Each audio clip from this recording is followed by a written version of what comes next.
Olá, pessoal, boa noite, sejam todos bem-vindos. Muito obrigado por estarem conosco nesse momento. Perdoem-nos pelo singelo atraso, mas estávamos com um problema de conexão, mas agora tudo resolvido. Então sejam bem-vindos, galera, no nosso segundo webinar, a importância da gestão estratégica em tempos de transformação digital. Temos aqui conosco a professora Vera Lúcia Vieira, temos também a professora Silmara Esgotti e o querido professor Denis Alcide Rezende. Pessoal, o segundo webinar do Centro de Ciências Sociais e Aplicada da Universidade Presbiteriana Mackenzie, né, ele tem como objetivo principal, na verdade, realizar um encontro, né, com profissionais do mercado, profissionais da área e também gestores de mercado que atuam, né, em organizações, que atuam como consultores, para a gente poder falar um pouquinho mais sobre esse mercado, falar um pouquinho mais sobre gestão estratégica, falar um pouco mais sobre boas práticas, né, em termos de gestão estratégica. Esse evento, ele tem total apoio do Mackenzie Soluções, né? Mackenzie Soluções é uma área de negócios que atua no mercado corporativo, né? Desenvolvendo estratégias de melhoria, de performance, sustentabilidade financeira, oferecendo também diversos cursos de educação executiva, né? Então, para saber mais, é só acessar a nossa página para vocês ficarem por dentro de tudo que está acontecendo. Um agradecimento também especial ao nosso magnífico reitor, o professor doutor Marco Túlio de Castro Vasconcelos, também ao nosso diretor, professor doutor Cláudio Parisi, professor diretor do CCSA, e também ao professor Cadu, que é o nosso coordenador geral dos cursos de pós-graduação aqui do Mackenzie, tá bom? Pessoal, sem mais delongas, eu passo a palavra para a professora Vera, ela se apresenta rapidamente, mesmo porque a gente vai fazer um bate-papo, né? A ideia hoje aqui é fazer um bate-papo, a gente trazer algumas informações de mercado, né, de empresa para vocês. Por favor, sintam-se à vontade de fazer perguntas para nós. Conforme vocês forem mandando as perguntas, nós vamos encaixando aqui na fala dos professores, tá bom? Mais uma vez, eu agradeço a todos pela presença. Professora Vera, muito obrigado pelo seu aceite, né? Pela paciência aqui conosco na organização do evento. Seja bem-vinda. Professor, excelente. Boa noite a todas, é um prazer enorme estar aqui, porque eu adoro debate, adoro compartilhar informação e compartilhar conhecimento. E estou muito honrada de estar aqui com essa banca de grandes profissionais aí. Obrigada também pelo convite, que foi muito bacana. E vamos lá, vamos trocar experiências, vamos trocar ideias, principalmente, né? Dentro desse tema tão instigante que é o da transformação digital com foco na gestão estratégica que o Mackenzie está promovendo. Obrigada, professor Fulvio. Obrigado, professora Vera. Professora Silmara, mais uma vez, muito obrigado também por estar conosco, né, nesse finalzinho de tarde, início de noite, de uma segunda-feira pós-feriadão, né? Então estão todos animados, todos descansaram, né, afinal de contas. Mas muito obrigado, professora Silmara.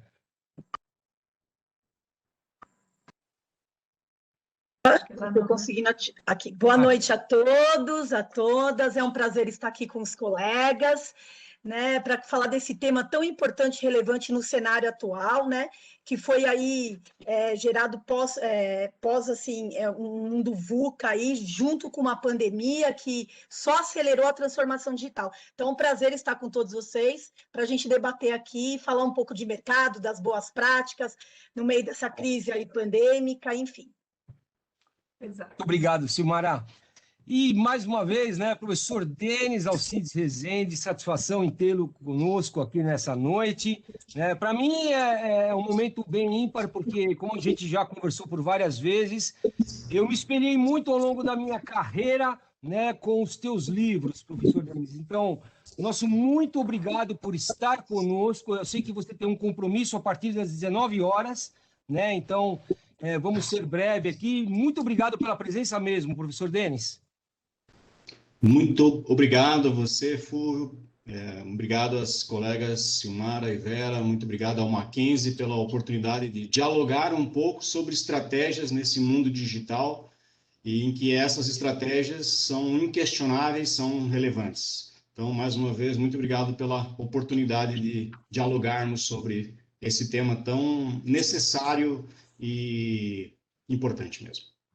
Perfeito, né, Denis? Vamos começar, né? Já começando, você fala de um tema tão importante.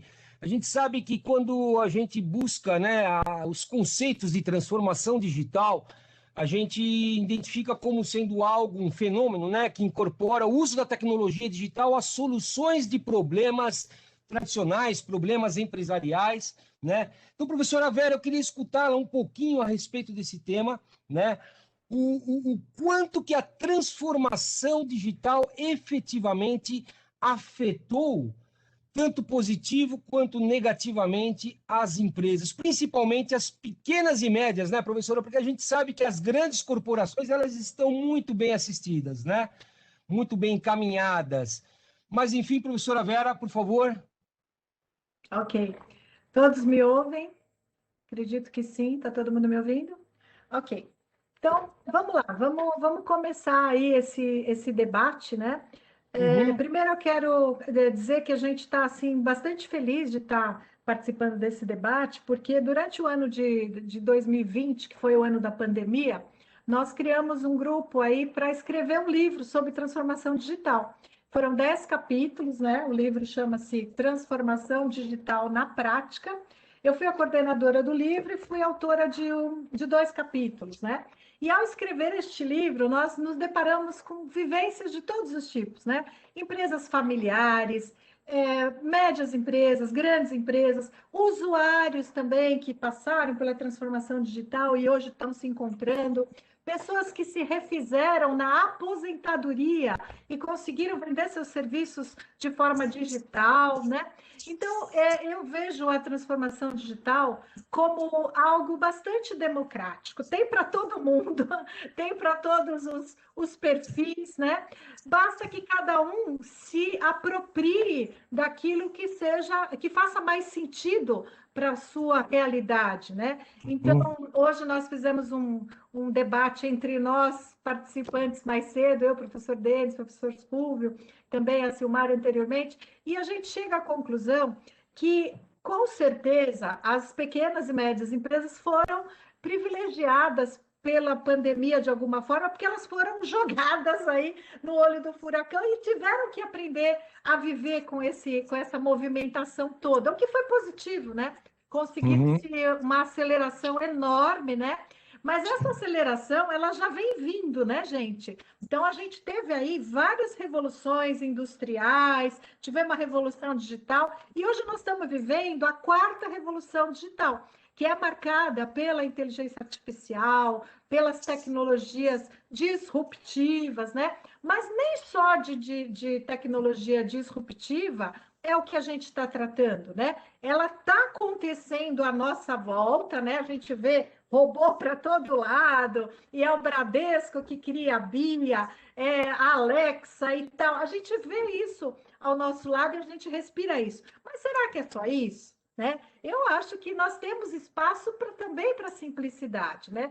Então, é nisso que eu provoco os meus colegas, né? Porque trazer para dentro das organizações medidas simples, como uma questão de trabalhar a cultura organizacional, de trabalhar o mindset das lideranças, para que, ao fazer uma gestão estratégica, elas comecem a considerar coisas simples, como o ponto de vista do cliente nos processos, porque de nada adianta a gente fazer uma revolução incrível se a gente não conseguir trazer o que a gente chama de user experience, né? Que é a experiência do usuário. Então, trazer essa experiência, nos colocarmos no lugar do cliente de forma empática, é o que está por trás de todas as metodologias ágeis que a gente está ensinando hoje na academia, né? Então, isso não é algo tão complicado assim. Se colocar no lugar do cliente e promover mudanças e inovações que façam sentido para ele, cliente, porque se não fizer sentido para ele, a gente vai perder nosso tempo e vai usar o tempo de toda uma organização sem ter sentido nenhum. Então, eu gostaria também que cada um colocasse seu ponto de vista dentro dessa linha, né? E contribuísse, e a gente vai fazendo esse bate-bola aí. Perfeito. Ô, Vera, você tocou em vários pontos aí que olha, dá para fazer vários encontros só com os pontos que você abordou. Mas, Dá. Silmara, me fala uma coisa.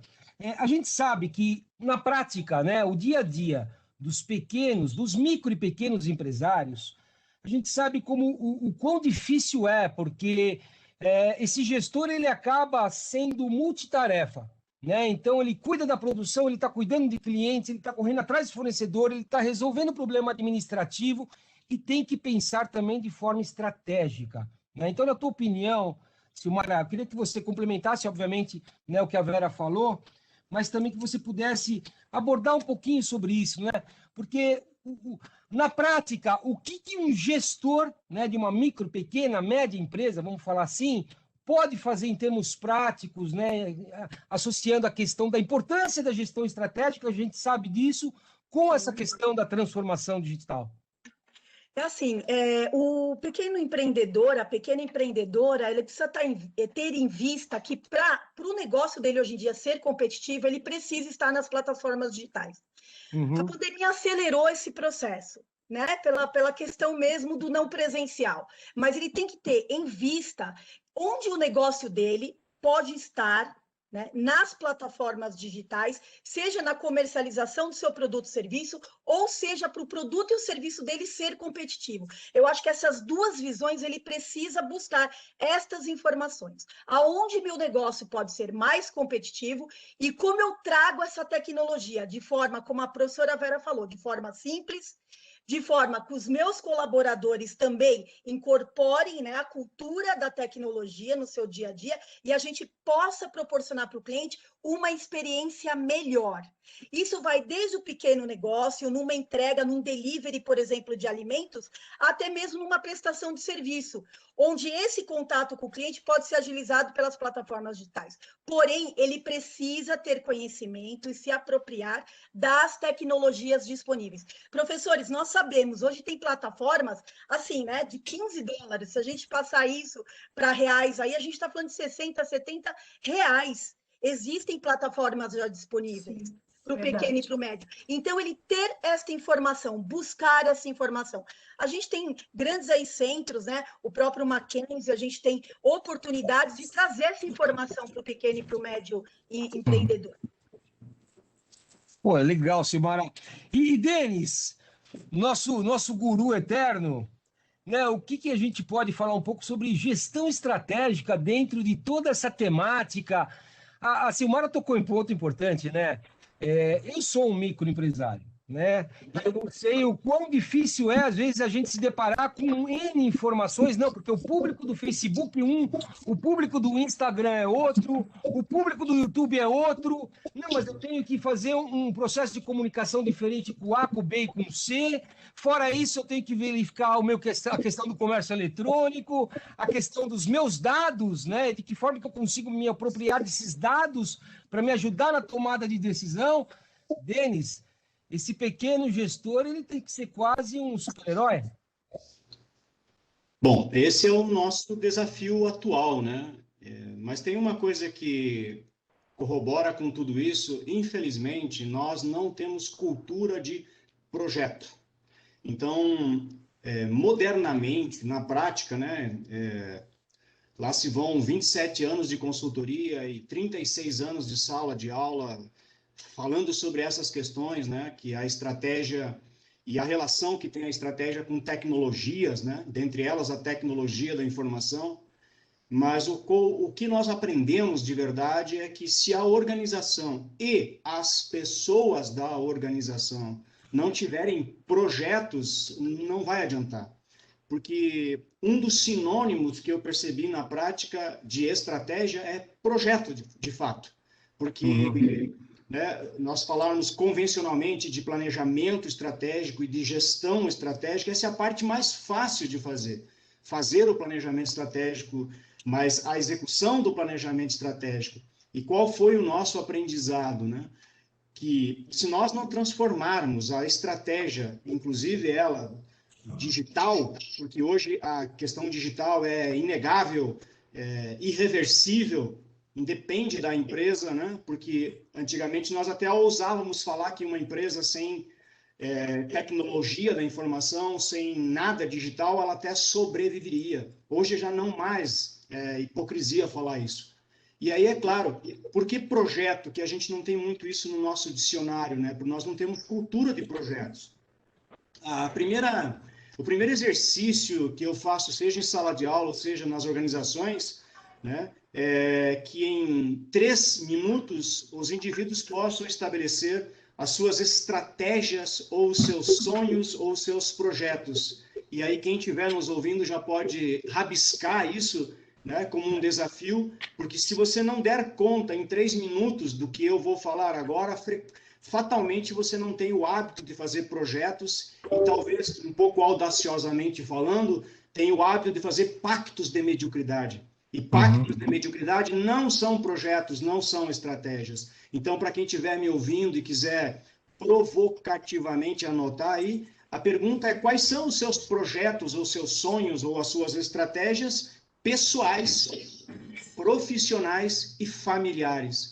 E depois eu quero voltar a falar sobre inteligência organizacional, que não tem relação direta com BI, the Business Intelligence, é um outro conceito, e que se a inteligência das pessoas e a inteligência organizacional não tiver um relacionamento com isso, não vai dar certo. As organizações inteligentes, para encerrar minha primeira parte aqui, elas favorecem que os seus empregados, e não mais colaboradores, façam, por meio da teoria de papéis, o seu projeto pessoal e o seu projeto profissional. O familiar é um pouco constrangedor. Então, uma organização inteligente, ela vai fazer com que os indivíduos tenham projetos, tenham estratégias, porque deveriam ser coerentes com essa organização, respeitando o seu tamanho, a sua cultura e a sua filosofia. Mas tem que ter o alinhamento entre as visões pessoais, as visões organizacionais e, como pano de fundo disso, as questões digitais, dentre elas a tecnologia da informação, mas também as tecnologias industriais ou comerciais,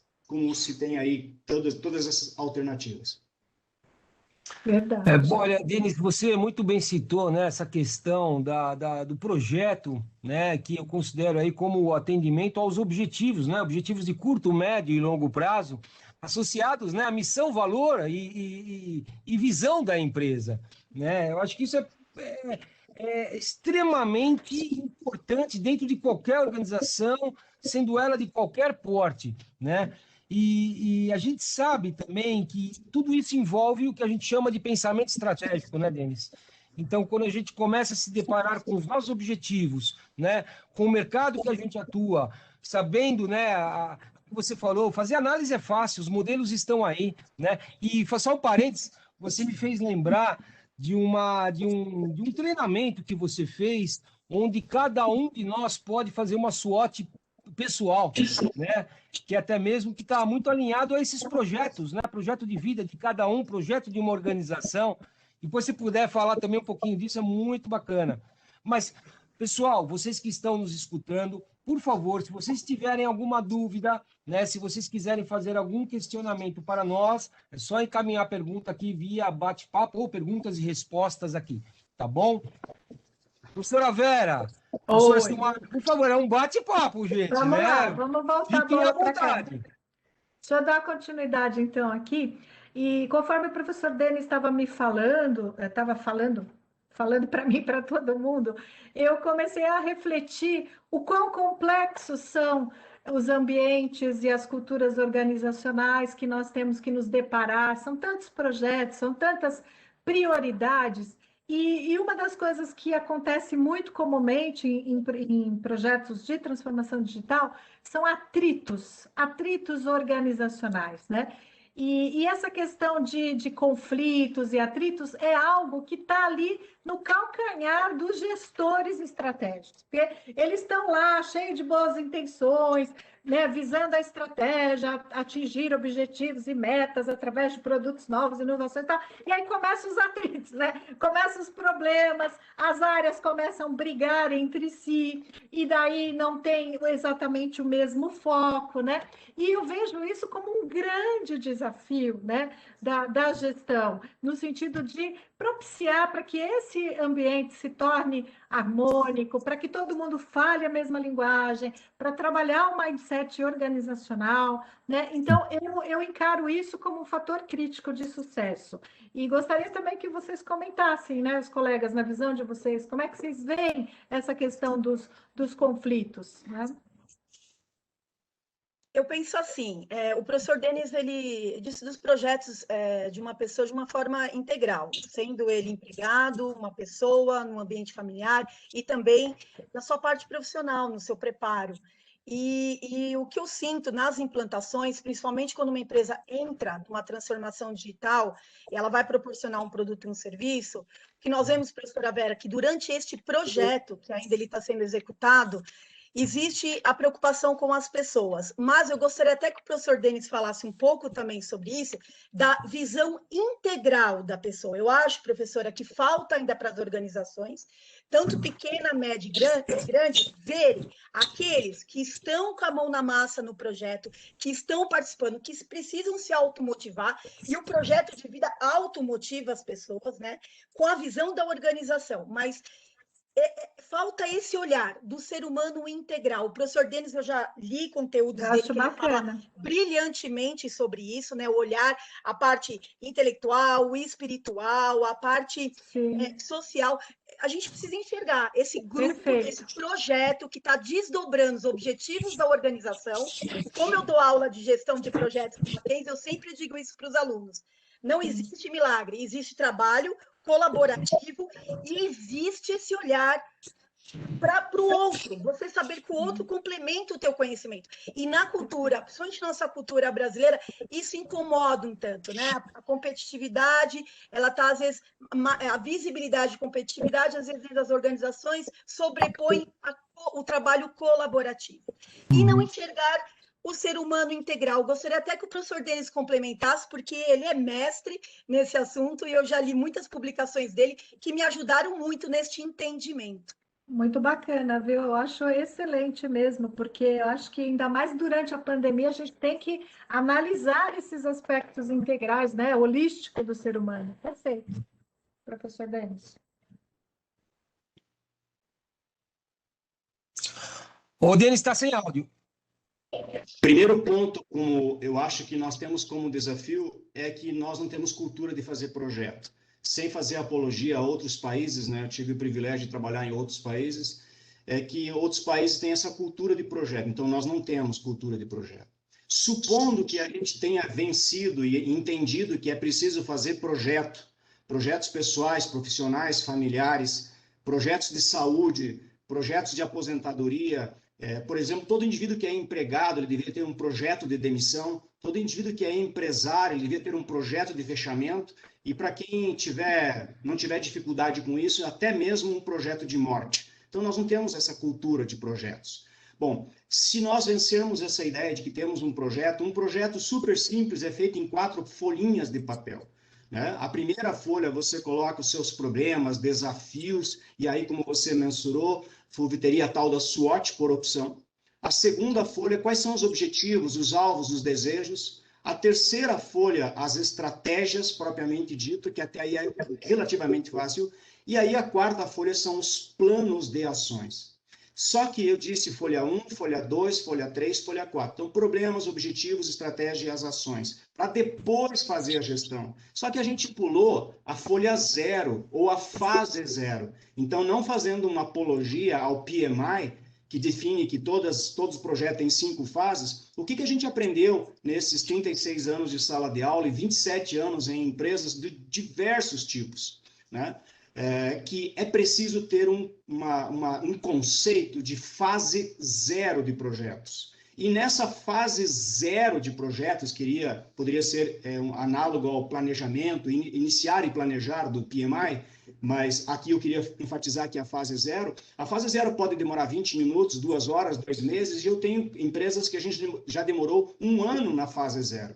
E dentro da fase 0, todo esse material que eu estou falando aqui, eu tenho disponível no meu YouTube, tá disponível para quem tiver interesse. E nessa fase 0, que contempla 10 subfases, uma delas que é fundamental é conceito do que se quer. Então, a gente confunde muito conceito com objetivo com exemplos, né? Então, se todos da organização, pequena ou grande, tiver um conceito adequado do projeto, e aí sim tem essa visão holística ou a visão integral.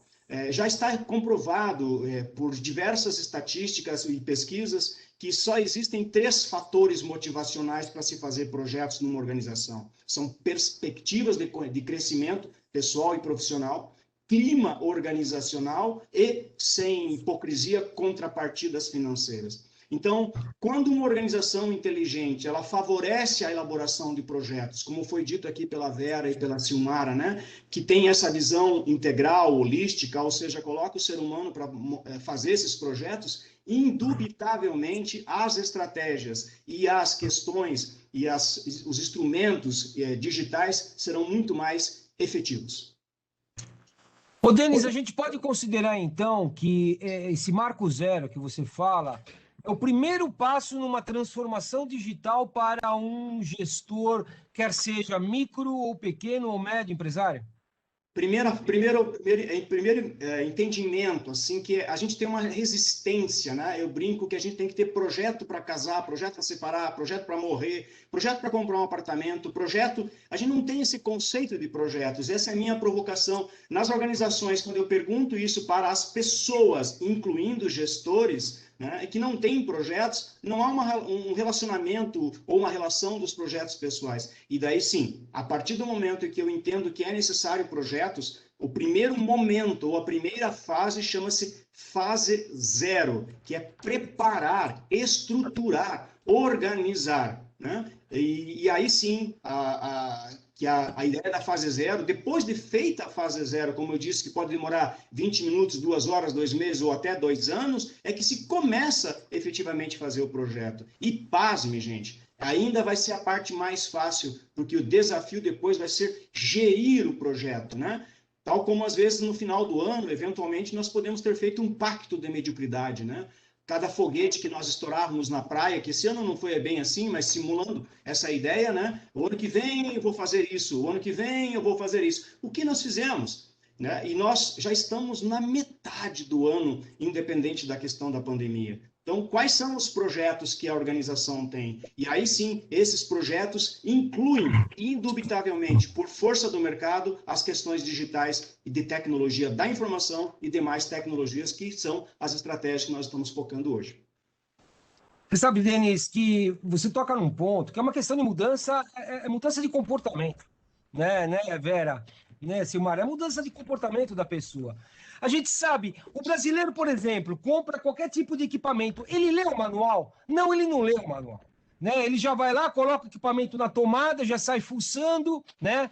E já vai mexendo, e já vai configurando, mas ele não lê o manual. E aí eu acho que eu até faço esse paralelo para mostrar que realmente a grande maioria dos gestores não tem esse cuidado, né, no ato de projetar, no ato de planejar com maior profundidade, né, alinhando os objetivos desses projetos com a razão da existência da empresa, com a visão da empresa, né? Então, é uma mudança de comportamento. Eu acho que o gestor ele precisa se conscientizar que, primeiro, ele precisa estudar. Né? Ele precisa se manter capacitado, ele precisa estudar todas essas questões que estão surgindo a cada dia. A cada dia a gente vê um termo novo, a gente vê direcionamentos novos, né, Vera, né, Silmara? Mas, exato. No final, o que eu quero apontar é a questão, né, da capacitação. Esses gestores precisam ter conhecimento. Não é verdade, Exatamente. Vera? Exatamente o que um participante está colocando aqui para a gente, né? O Marco Lampoglia. Muito obrigada, Marco, pela sua colocação. Ele fala que ele é gestor estratégico há muito tempo, né?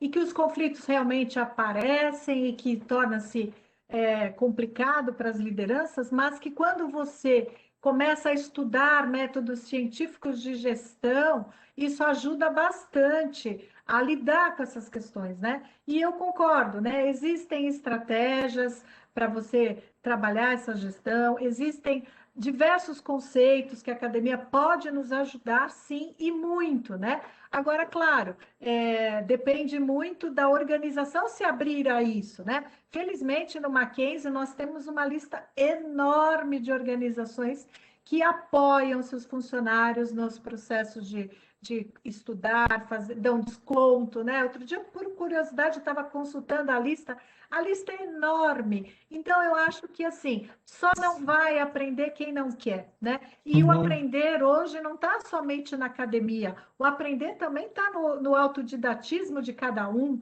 as leituras, a pesquisa, a busca. Para quem está aqui participando desse debate, super parabéns! Vocês tiraram um momento do seu dia para vir aqui conversar com a gente, para debater. Isso é fantástico, é assim que a gente considera realmente que a gente vai conseguir conquistar alguma coisa, Verdade, né? verdade. Ô Vera, aproveitando a tua fala, o Silvio Sacramento mandou uma pergunta para a gente. Ele falou assim: olha, pensando nos donos de restaurantes, salão de belezas e profissionais autônomos, né? Como a transformação digital pode chegar para essas pessoas, né? Então, nós estamos falando mais uma vez de microempresários, né? Ou até mesmo autônomos. Já chegou, né, professor Fulvio? Já chegou. Graças a Deus chegou e chegou rápido, não teve muito tempo de se preparar. O pessoal teve que começar a vender online, a fazer conversa por WhatsApp de uma hora para outra. Quem não falava teve que falar. Então, assim, já começou. Agora, elas precisam usar um pouco dos conceitos que o professor Denis falou, de começar a ver quais os projetos serão prioritários. Então, começou um monte de coisa, mas qual é aquela que nós vamos dar mais foco? Qual é aquela que começou de um jeito desestruturado que eu preciso estruturar melhor, né? E agora, aparando arestas e organizando tudo isso, mas que já começou, não é mesmo, Silvio? Eu acho que já é uma realidade, né? Eu também penso o seguinte, que a falta de capacitação limita esses pequenos empreendedores somente ao uso da ferramenta e não extrair dela informações que ela gera, que são muito eficientes para gerar mais cliente, mais resultado financeiro. Então, eu acho que são passos, né? Eu acho que os donos como colocou aí o nosso colega que está participando, de restaurante, tudo, eu acho que ótimo, entendeu que existem plataformas que pode proporcionar nessa pandemia o faturamento dele, eles já entenderam isso. Eu acho que estudando, se capacitando para o próximo passo, quer saber o que essas ferramentas tecnológicas pode dar de incremento para o negócio para aumentar o faturamento. Então, ter uma leitura da informação que essas ferramentas trazem. Então, cadastro de clientes, quais clientes são frequentes, como fazer uma estratégia para atrair esse cliente, o que funcionou com um, replicar para os demais, principalmente na questão de fidelização. Eu acho que a capacitação, professor Fulvio e demais colegas, traz isso, o ambiente acadêmico, inclusive, tem outros participantes de outras empresas ali presente, seja na sala online, seja no presencial, que dá para trocar ideias, e é o conhecimento que a professora Vera falou. Além do acadêmico, é experiência de vida, é vivência. Então, acho que a capacitação ela é importante para sair desse estágio. Somente do uso da ferramenta e usar ela de forma... E a sua empresa se torna inteligente, como o professor Denis fala. Ela se torna inteligente com as informações de mercado e do próprio cliente dele. Eu tenho esse pensamento, que a capacitação dá o próximo passo. Concordo plenamente, querida Silmara, acho que é isso mesmo, tá? E isso me fez lembrar de alguns alunos nossos, né, do curso de pós-graduação. Eu fico muito feliz quando o aluno escreve para mim falando assim: cursando esta disciplina, eu pude incrementar o meu negócio. O outro diz assim: cursando a sua disciplina ou este curso, eu consegui dar um up no meu negócio lá de Santos, da área de tecnologia, consegui criar uma política e hoje a gente está voando. Então, é isso, você tem que partir com o substrato técnico e ir adaptando para o seu negócio aquilo que você vê. E o ambiente acadêmico, nesse ponto, ele é muito rico, porque ele propicia trocas objetivas e trocas subjetivas, como a Silmara falou, né? Então, é muito bacana. Legal. Eu gostaria de complementar, antes de passar para o próximo tema, né? Sempre é bom lembrar que a capacitação não é fazer curso e nem fazer treinamento. Em especial, nas pequenas organizações, a capacitação se dá na troca de experiências. Muitas vezes, um garçom pode capacitar, um chefe, um estagiário pode capacitar. Então, é sempre bom lembrar, eventualmente, algumas pessoas podem confundir que a capacitação seja apenas treinamento, né? Então, nas grandes organizações, até tem equipes, departamentos, mas nas pequenas e médias organizações, é multiplicar o conhecimento, e esse conhecimento também pode vir de baixo para cima. Eu não me envergonho de dizer que em muitas reuniões de final de ano, nas nossas consultorias, as grandes soluções das consultorias saíram das pessoas mais humildes das organizações que nós éramos prestadores de serviços. Então, a capacitação, ela vem também, né, não é só da escola, mas também vem da experiência, que é conciliar a experiência com o entendimento daquilo na prática. Mas é preciso estudar, sim, e é preciso trocar e também selecionar e pagar adequadamente as pessoas. Por isso que a melhor forma de pagar ainda, de acordo com as organizações inteligentes, e reputo aqui a provocação, leia um pouco mais sobre inteligência organizacional para ver como as organizações pagam, de que maneiras que elas compartilham essas contrapartidas, além de financeiras, para que os, então, empregados e empregadores possam ter objetivos e estratégias adequadas. Só complementando, a Poliana Barros, que está nos assistindo, né, ela fez um comentário que o brasileiro tem o dom, né, de se reinventar de acordo com o seu segmento de atuação. E a gente percebe isso, né, frente ao momento da pandemia que nós estamos vivendo e que, infelizmente, nós ainda vamos viver aí por bons longos meses. Essa que é a mais pura realidade, né? Para quem analisa cenário, a gente percebe que isso não vai passar tão cedo, pelo menos aqui no Brasil. Denis, você toca nessa questão do relacionamento, né? Como que um pequeno empresário, ele pode se relacionar no sentido de obter boas práticas em relação a essa questão da transformação digital?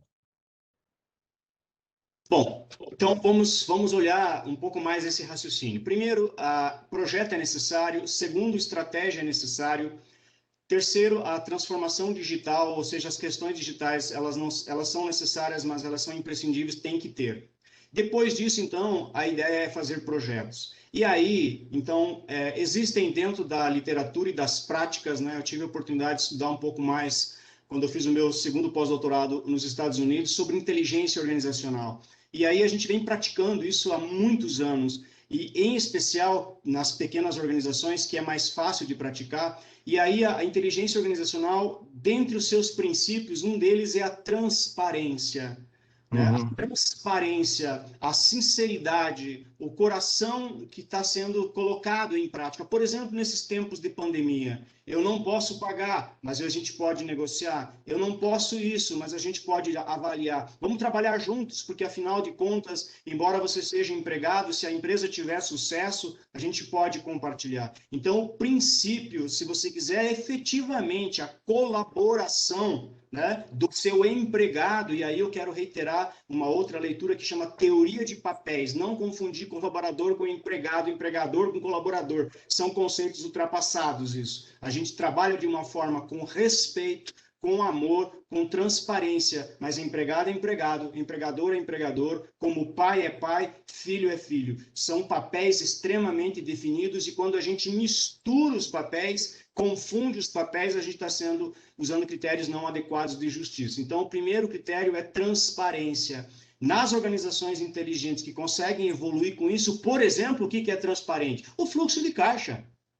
A contrapartida, todo mundo ganha. Né? Então, por exemplo, para você entender didaticamente, supondo que uma empresa atinja 13 milhões, ele tem o 13º naturalmente. Mas se uma empresa atingir 14 milhões, ele tem o 14º. Mas se a empresa atingir 15 milhões, ele tem o 15º e assim sucessivamente.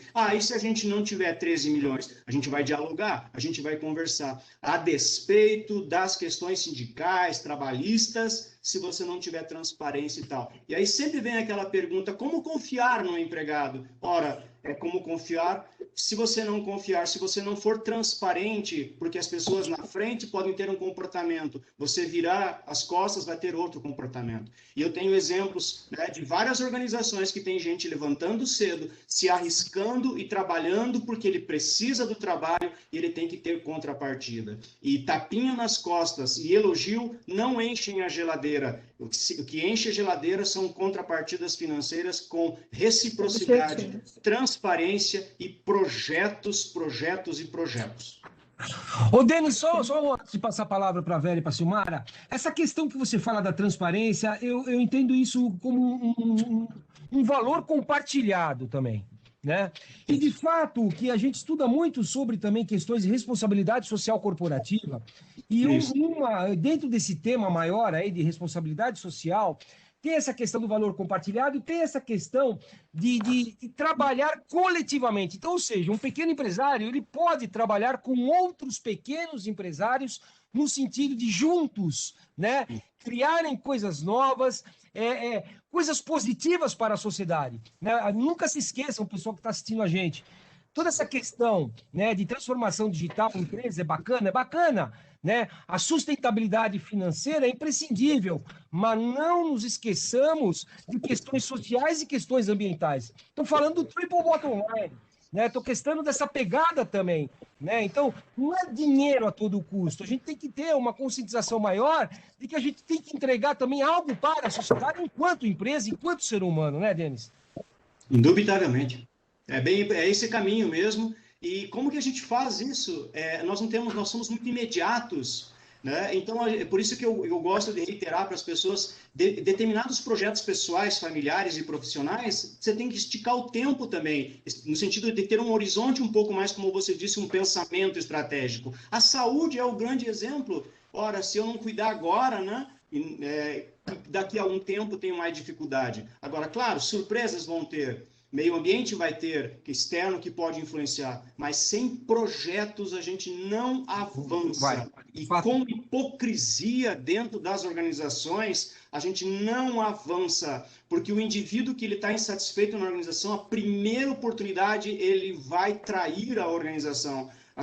Muitos empresários reclamam, em especial, eu tenho muitos clientes aqui que são da área do comércio, né? Restaurante, por exemplo, ele vai ser honesto, ele não vai levar nada porque ele tem aquele prazer de trabalhar aquilo porque ele é correto, porque o patrão é correto, porque há transparência. Então, enquanto tiver hipocrisia e não transparência, os projetos também serão hipócritas, né? Então, há que ter essa ideia de projetos, e aí sim, você vai perceber que as transformações digitais serão apenas ferramentas imprescindíveis, inquestionáveis, mas apenas ferramentas.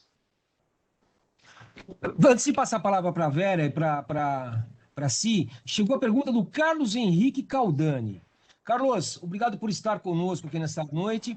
Estamos falando de planejamento estratégico e uso de ferramentas digitais. O excesso de opções de ferramentas pode causar mais confusão do que certezas sobre como fazer essa mudança? Vera, Silmara? Eu gostaria de falar sobre isso. É exatamente isso. Quando, principalmente os pequenos e médios, quando eles compram as ferramentas tecnológicas, né, e começam a implementar, e aí vem o amigo do amigo e fala que tem outra melhor, aí o amigo fala que é melhor, aí o outro amigo tem a lojinha também fala que a outra é melhor, e aí a gente tem vários, né, em consultoria, que às vezes a dona chega e fala, mas Silmara, qual que é a melhor? Não existe a melhor, existem várias plataformas e cada plataforma tem seu objetivo. Cada ferramenta digital é do tamanho, às vezes até do setor, do segmento daquele negócio. O que eu sempre falo é como o professor Denis está falando, se não for para o ponto zero, não entender o seu negócio, entender aonde você quer chegar. O que você quer, né? Exatamente. Qual é o teu projeto? Aonde você quer chegar? Eu quero vender em escala, eu quero ser o novo unicórnio do Brasil, né? Então, você tem que fazer uma transformação disruptível. Custa dinheiro, inovação é caro, precisa de plataforma robusta. Você pode? financeiramente falando. Então, assim, existem opções para você começar nessa transformação digital de milhares que tem disponível, mas qual cabe para o seu negócio, para o seu objetivo, para o seu projeto, aonde você quer chegar. Então, esse é o ponto zero.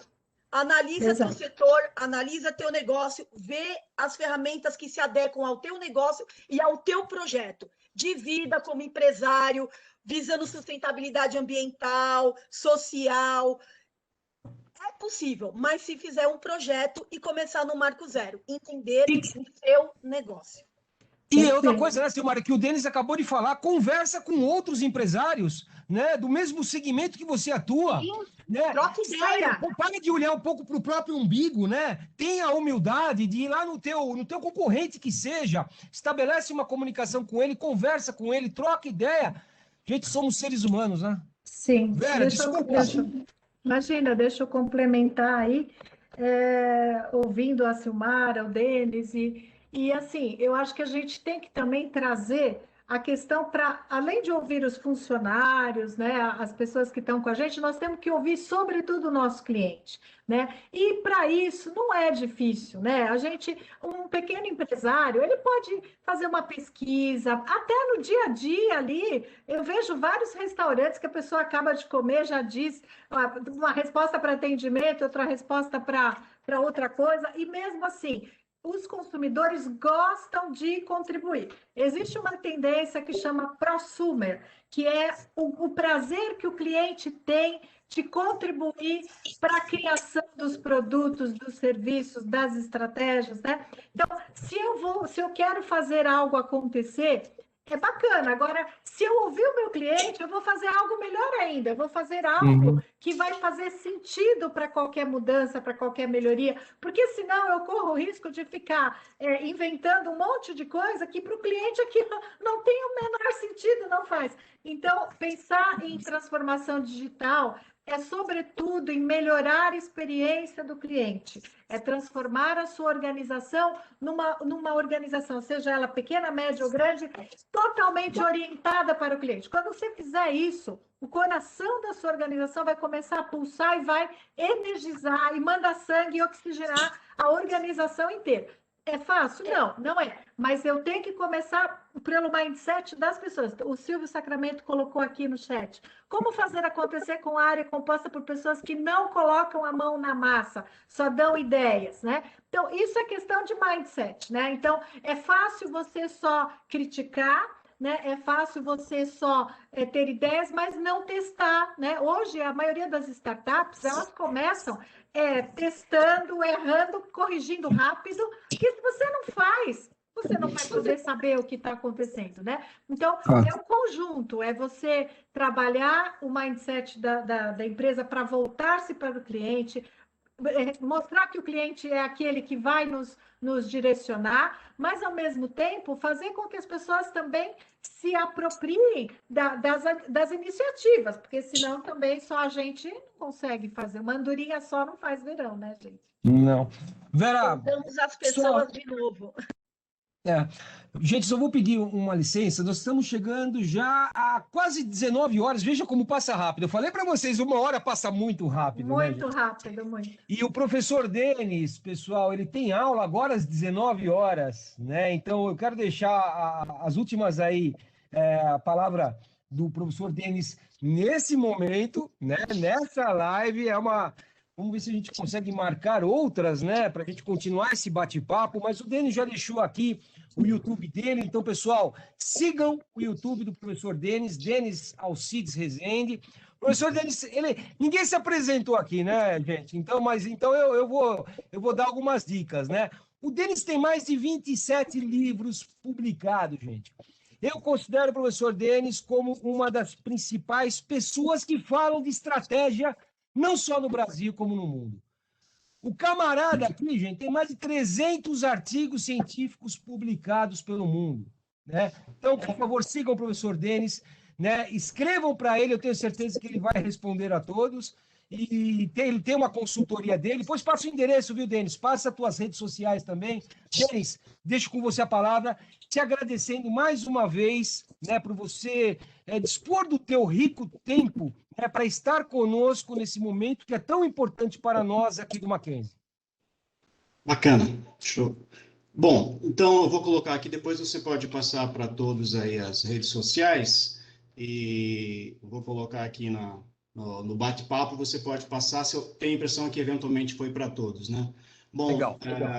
ainda temos mais uns minutinhos, então a nossa provocação aí para quem está nos assistindo agora e que depois também vai assistir, né? É que a transformação digital, né, ela é inegável. A gente não tem mais volta a isso, né? E principalmente em tempos de desafio da economia, por exemplo, com a pandemia, porque a economia sempre vai ser desafiadora, né? E essas questões da saúde mundial, e o meio ambiente, elas sempre existiram e sempre existirão. Então, do ponto de vista da economia, o dinheiro do mundo continua o mesmo, né? Ele só está mudando, às vezes, de lugar. Então, é muito importante isso também. Como foi dito também, né, pela Vera e pela Silmara, é preciso olhar a empresa como um todo. É preciso olhar a empresa de acordo com o seu caixa, o seu budget, para poder fazer projetos. Eu quero deixar essa minha contribuição, assim, essa reflexão mesmo, né? Sem projeto não adianta. Sem projeto não adianta, de boa vontade, de iniciativa, sem projeto não adianta. E como foi aqui falado também pela Vera, pela Silmara e por você, né, Fulvio, olhar a organização, a realidade da organização. Tem organização que ela é com 2 pessoas, né? Eu tenho clientes aqui de padaria que é o dono e um atendente, tem empresa de consultoria, de direito, né? Eu tive o privilégio, né, de trabalhar para diferentes organizações e é muito importante observar a realidade da organização. E é claro que o tempo é muito pequeno, né? Nós precisamos levantar, trabalhar, me colocando aqui no lugar dos empresários, né? Esse desafio de colocar uma empresa, de não deixar a empresa quebrar. Então, aproveitar também o conhecimento das pessoas que nessa organização trabalham. A gente se surpreende, por isso que eu sou um apaixonado por inteligência organizacional, que até é um tema para a gente, em outro momento, dialogar sobre isso, né? Os diferentes conceitos de inteligência e as aplicações disso. E a gente tem realidades de grandes organizações que são inteligentes, pequenas organizações que são inteligentes, e começa por essa fase 0, que se define qual é o conceito que a gente quer trabalhar. Então, eu acho que a minha contribuição aqui foi essa reflexão de que é irreversível a questão, né, toda essa provocação de estratégias digitais é irreversível. A gente precisa se envolver com isso, pelo menor que seja, o WhatsApp, da menor, digamos, a menor plataforma, de acordo com o nosso custo e benefício. Agora, muitas organizações acabam jogando dinheiro fora em projetos inadequados, como foi dito aqui, sem respeitar o seu cliente, sem respeitar a sua mão de obra, que é um fator crítico de sucesso. O cliente e mão de obra é um fator crítico de sucesso, né? Dentre as estratégias que a gente sempre indica aqui, é ter estratégia de cliente, mas também ter estratégia de consumidor, estratégia de gente. Uma das estratégias que a gente mais tem colocado nos projetos atuais chama-se educar pessoas, inclusive donos, inclusive gestores. Então, educar pessoas internamente, para se preparar para tudo isso, né? Aproximar cliente, descobrir consumidores, favorecer parcerias com fornecedores, como vocês mesmos disseram aqui, é tudo integrado isso. Agora, não adianta sair correndo, gente. Respira, calma e faz projetos. E aí, na medida que você tiver 10 projetos, também não adianta ter 100 projetos. Começa a priorizar isso. Como eu vou dar conta disso? É preciso ter também uma saúde integral. A saúde da empresa, mas a saúde de quem trabalha nela. Então, todo esse contexto é interessante. Então, nós, e nós estamos vivendo um momento perturbador, digamos assim, a gente acaba se atropelando. Então, calma, respira, né? Eu, como tenho uma formação budista, diria medite, mas respire, silencie e olhe a empresa como um todo. Tem um exercício que eu gosto de fazer em sala de aula, é ficar dando aula em cima da mesa, de pé em cima da mesa, né? Para que a pessoa tenha uma ideia que ele deveria subir a mesa uma vez por dia, se não der, né? Uma vez por semana, e olhar a empresa como um todo. E quando você sobe a mesa, você consegue enxergar a organização como um todo, inclusive lá fora. Inclusive lá fora. Tá? Então, a minha última fala é isso. Se puderem ler um pouco mais sobre inteligência organizacional, os diferentes modelos de inteligência organizacional, para que a gente possa colocar de uma forma só por meio do projeto. Não se faz pessoas inteligentes, entre aspas, sem discutir as diferenças de inteligências múltiplas. Isso já vem da década de 60, já, né? É que a gente tem que aplicar mais isso, praticar, aplicar e praticar. Muito obrigado pela oportunidade aí de dialogar. E como você deve colocar aí, bom, basta alguém que tenha interesse colocar meu nome, Denis Alcides Rezende, aí no Google, que vão aparecer nas minhas redes sociais, e com certeza eu respondo todos os e-mails, todos os questionamentos, aos poucos, né? Eu vou respondendo com o maior carinho, com o maior respeito às pessoas que me procuram. Muito obrigado pela oportunidade, até mais, professores, quem está nos assistindo, até mais. Obrigada. Até mais. Muito obrigado, Denis, mais uma vez aí Obrigado, pelo teu cuidado, né, e pelo teu tempo aqui conosco, de coração. Muito obrigado mesmo. Professora Vera, suas considerações finais?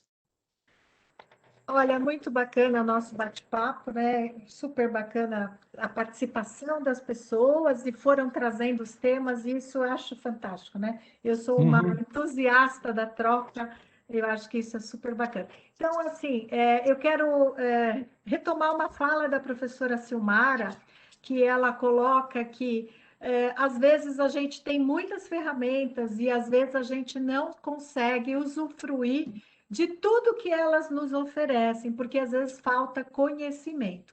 Então, estudem as ferramentas que vocês já iniciaram nessa pandemia. Cada ferramenta tem o seu segredo, né? Vá além, procure realmente entender o que você pode explorar. Existem ferramentas grátis, por exemplo, você tem um Google Analytics, que qualquer empresa que tenha um site na internet pode entrar lá e ver o que acontece no seu site, olhar a origem do seu tráfego, ver quais as páginas estão sendo mais acessadas, para você poder depois adequar e ver os produtos e tudo isso. Então, às vezes, ferramentas simples como um Google Analytics, às vezes um WhatsApp Business, que já vem com o conceito de inteligência artificial ali, dentro de uma simplicidade, e você pode fazer bom uso disso tudo, né? E a gente vai estar sempre por aqui, né? Na academia, nas redes sociais aí, à disposição. Vou colocar meu e-mail aqui também para vocês. Foi um enorme prazer, tá? E eu quero terminar com uma frase que eu gosto muito, tá?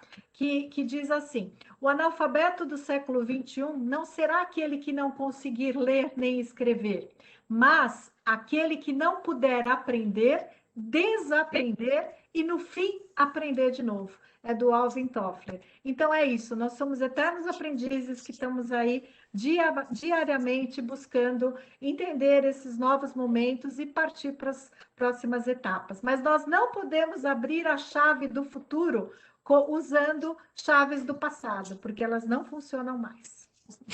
Muito obrigado, professora Vera, pelo convite, né? Por aceitar o nosso convite de participar aqui do nosso segundo webinar. Prazer. Prazer. Vamos ver se a gente consegue marcar outros, né? É tão gostoso esse bate-papo quando a gente faz.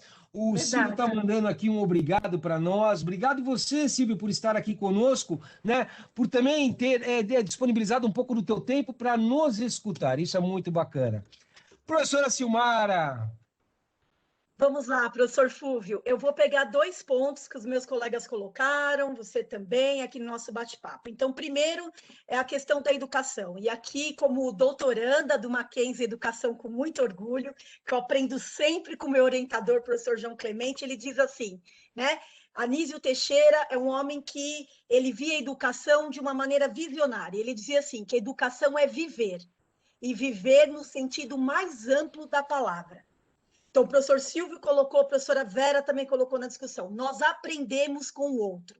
Isso precisa uma mudança de comportamento do brasileiro. A gente precisa olhar o outro como nossa extensão. Eu não sei tudo. Eu sou doutoranda em educação e eu sou uma eterna aprendiz. Por quê? Lifelong learning. Exato. O mundo exige isso da gente, que a nossa educação seja contínua na vida. Primeiro, que nós somos extensão do outro. Segundo, que nesse mundo volátil, ágil, teremos que aprender sempre. Então, capacitação contínua. Capacitação é escolaridade também, mas não é só escolaridade, como o professor Denis colocou. É também você compartilhar com o outro as suas experiências e vivências. Co-criar com o cliente, ouvir o colega de sala que tem outras experiências, compartilhar com o professor que está ali na frente. E assim a gente constrói um Brasil melhor, uma sociedade melhor e sai do conhecimento para consciência. A gente brasileiro precisa de consciência, conscientizar que o outro é importante e que a gente tem uma nação riquíssima, professor Fúvio, Vera, e eu acho que a gente vai sair dessa e a gente como país aí vai crescer muito aí. Vamos sim, com certeza. Vamos sim. Ah, vamos. Vai demorar um pouquinho, né, Silmara? Mas nós vamos sair dessa. Vai, mas vai ser de boia, professor, mas nós vamos. É verdade, é verdade. Vera, mais uma vez, obrigado. Silmara, mais uma vez, obrigado. Eu que agradeço. Eu quero também fazer um agradecimento especial para o pessoal do Mackenzie Soluções, né, que nos ajudou na organização desse evento, a Catinha, que está aqui conosco, aqui nos bastidores, a Jéssica. Agradecer ao nosso reitor, o professor Marco Túlio, que nos dá, né, todas as possibilidades para a gente poder trabalhar os temas, né, com ideias novas, trazendo sempre a discussão, a inovação para os pontos, né, que a gente acaba abordando nos nossos eventos. Agradecer também ao nosso diretor, professor Cláudio Parisi, também, por nos permitir trabalhar dessa forma, sempre com liberdade, né? Vocês já perceberam, pessoal, que eu sou meio doido, eu sou assim também em sala de aula. Eu não gosto de coisa muito formal, eu gosto, sabe, de espontaneidade. É que uma pena que vocês não podem falar com o microfone. Eu gosto de participação, eu gosto de trocar ideia, eu gosto de conversar, porque é só isso que faz com que a gente possa crescer enquanto ser humano, né, Silmara, né, Vera? Exato. Foram isso que vocês falaram. Então, gente, muito obrigado por vocês estarem aqui conosco nessa noite. De coração, em breve nós teremos outros momentos, né, outros webinars. E também, estava esquecendo, agradecer ao professor Cadu, né, o professor Carlos Eduardo, que é o nosso coordenador geral aqui da pós-graduação aqui no Mackenzie. Muito obrigado a todos vocês, gente. Um beijão. Fiquem com Deus, tomem cuidado, né? Vamos ter um pouquinho de paciência, assim como a professora Vera, a professora Silmara, né, falou, vamos ter um pouquinho de calma. E assim como o professor Denis, né? Vamos meditar, gente, vamos respirar, calma. É isso aí. Gente, obrigado. Tchau para vocês. Fiquem agora, então, agora com um videozinho, né, que vai ser passado, se eu não me engano. Ô, Kátia, eu não estou falando bobagem, não, né? Vai ter um videozinho agora falando sobre os cursos, correto? Me ajuda? Deixa eu ver aqui. Estou aguardando, mas tudo bem. Gente, obrigado. Beijão para vocês. Obrigado, Vera. Obrigado, Silmara. Tchau, obrigada. Tchau, obrigada.